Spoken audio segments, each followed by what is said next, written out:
Welcome to Newspresso. I'm Priya. Alright, Arjun. One word to sum up today's headlines. Go. Chaotic. I am Arjun. It's Monday, May 25th, 2026, and honestly, chaotic is being generous. That feels fair. Okay, let's start with the world news, because one of these stories is just devastating. A gas explosion at a coal mine in Shanxi has killed 82 people, with 2 still missing and more than 120 hospitalized. Rescuers were still working through flooded tunnels and dangerous gases at the Lushan mine in Changji city. And the part that jumps out is that they're not just dealing with debris, they're dealing with toxic gas and flooding. That makes rescue operations much harder, much slower, and much riskier. Exactly. The image here is really intense too. Rescuers, robots, and medical teams all at the site, trying to search sections people can't safely reach. Yeah, and the thing is, officials said the company, Shanxi Tongzhou Group, had serious legal violations. So this isn't just an accident story, it's also a regulation and enforcement story. And families are still waiting near checkpoints for updates. That part always gets me. The numbers are one thing, but the human waiting is the real weight of it. Right, and the tally itself shifted several times after the blast, with CCTV initially reporting higher figures before officials revised them. That tells you how chaotic the scene was. President Xi Jinping has ordered a full investigation, and local authorities have shut down all 4 Tunzhou mines and detained executives. Which signals the state wants accountability fast. But the bigger question is whether this turns into a broader safety crackdown, because China still relies heavily on coal. That's the tension, isn't it? Energy needs on one side, worker safety on the other, and local authorities are promising nationwide inspections and a clampdown on illegal mining practices. It's one of those stories where the policy lesson is obvious, but the cost of learning it is unbearable. Okay, shifting gears but staying in a very high-stakes geopolitical lane. Marco Rubio's visit to India is being framed as a reset of sorts. He met Prime Minister Narendra Modi in New Delhi, and the two sides talked through defense, technology, trade, energy, and people-to-people ties. And he started the trip in Kolkata at Missionaries of Charity, which feels like a very deliberate human touch before the big political meetings. Yeah, the optics matter, but the substance matters too. Rubio invited Modi to the White House on behalf of President Trump, and that's a pretty clear signal that Washington wants the relationship warmer. Especially after tariffs and regional competition have strained things. Wait, so what does that mean for the Quad angle? It means the Quad is front and center. The four-nation group with Australia and Japan. Rubio said the US wants to renew and deepen engagement, and Modi's role in Washington's regional strategy remains important. I hadn't thought about it that way. So this isn't just bilateral, it's about the Indo-Pacific chessboard. Exactly. And energy security came up too. Rubio pressed for diversifying India's energy supply and reducing exposure to volatility linked to Iran and the Strait of Hormuz. Which connects neatly to the next story, because those Iran talks are moving again. Right. And the officials describe progress as sustained across defense and strategic technologies. That's diplomatic language, sure, but it does suggest the machinery is moving. And Modi's government reiterated support for peaceful resolution and dialogue. Not flashy, but consistent. Which in diplomacy is often what you want. Consistency with room for more. So the Iran story is sounding cautiously hopeful. Marco Rubio says there's significant progress on an outline to keep the Strait of Hormuz open and prevent Iran from getting a nuclear weapon. And President Trump has said the deal is largely negotiated. He also warned against old-style deals that funded Iran's weapons programs. The Strait of Hormuz piece feels especially huge because it's such a vital shipping lane for global oil. If that opens cleanly again, that matters far beyond West Asia. Absolutely. But Rubio was careful. Any deal still needs Iran's full acceptance and compliance. So this is not a done deal, not by a long shot. That's the part I keep coming back to. It sounds hopeful, but it also sounds fragile. And the messaging leaves the military option on the table if talks fail. That's the classic diplomacy plus pressure posture. The European Commission is backing the diplomatic effort too, urging Tehran to avoid destabilizing actions while supporting reopening Hormuz. And allied voices in the Gulf and South Asia are pushing towards a broader peace framework. So there's a lot of alignment around de-escalation, at least in principle. But the timeline is still fluid. Officials say final details are being worked out, and the next few hours or days could really matter. Right. If it lands, it would be a shift from brinkmanship to a negotiated settlement, with real implications for energy markets and regional security. Okay, from geopolitics to a very different kind of scrutiny, one that's intensely personal. A team from AIIMS Delhi has reached Bhopal to begin a second post-mortem in the Twisha Sharma case. She was 33 and her death has triggered a national outcry over alleged dowry harassment. The legal system is clearly under the microscope here. The Madhya Pradesh High Court ordered the re-examination after concerns about procedural lapses in the first autopsy. And the family has been pushing for a transparent, multidisciplinary review. The second autopsy is being videotaped, which tells you how seriously they're trying to document every step. Yeah, and that's usually a sign that public trust in the process is under pressure. The court wants credibility, the family wants clarity, and the case has already spread far beyond Bhopal. Twisha's husband, Samarth Singh, has been arrested and is in 7 days of police remand after being traced when he went into hiding. And the Supreme Court has taken suo motu cognizance of the case. That's not routine. It signals high-level scrutiny of how the case is being handled.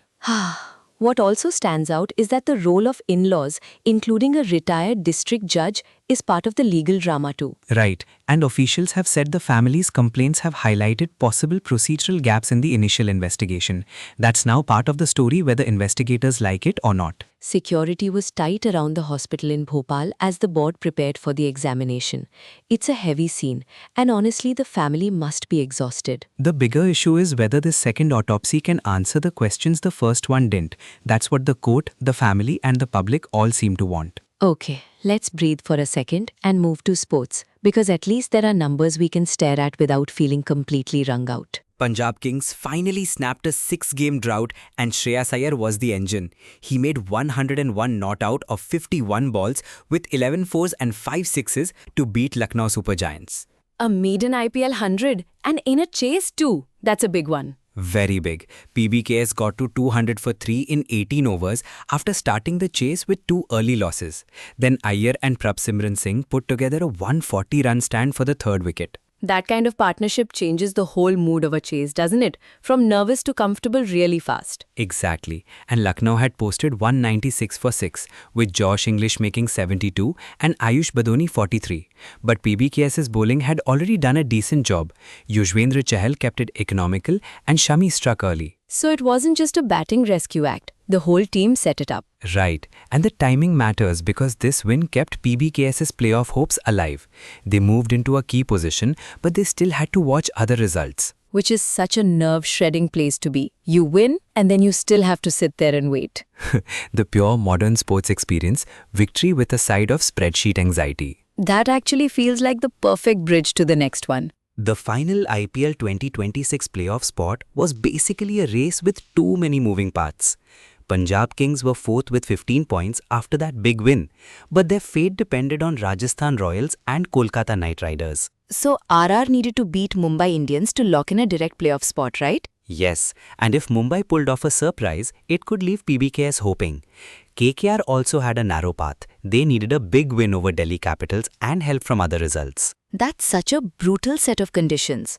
And the top of the table was already settled with RCB and GT on 18 points each, plus SRH also on 18 but with a lower net run rate. Right, those three had their playoff spots. The remaining drama was about who fills out the knockout bracket and how the eliminator lines up. So once again, one result can change the whole shape of the tournament. Exactly. The final is set for Ahmedabad on May 31st, but getting there is the real mess. RR, PBKS and KKR were all watching each other's outcomes. I love that sports can feel like pure chaos and pure arithmetic at the same time. That's basically the league's whole brand at this point. And Kolkata Knight Riders had to play their last league game against Delhi Capitals, with everything hanging in the balance. Ajinkya Rahane won the toss and chose to bowl, which set the tone. KKR needed a huge win and a lot of outside help because the math was ugly. Delhi were already out, but they still had pride to play for.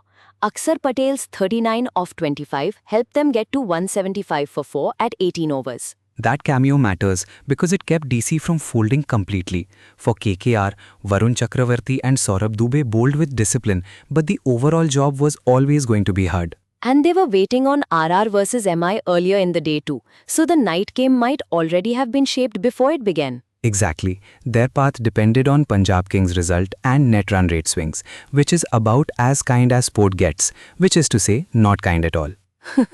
Cricket really does love a cruel equation. It does. And at Eden Gardens, the home crowd had the energy, but the situation was still close to a near impossible comeback. So for DC, this was a season-ending match with a chance to finish decently. For KKR, it was either a miracle or a goodbye. That's the whole story really.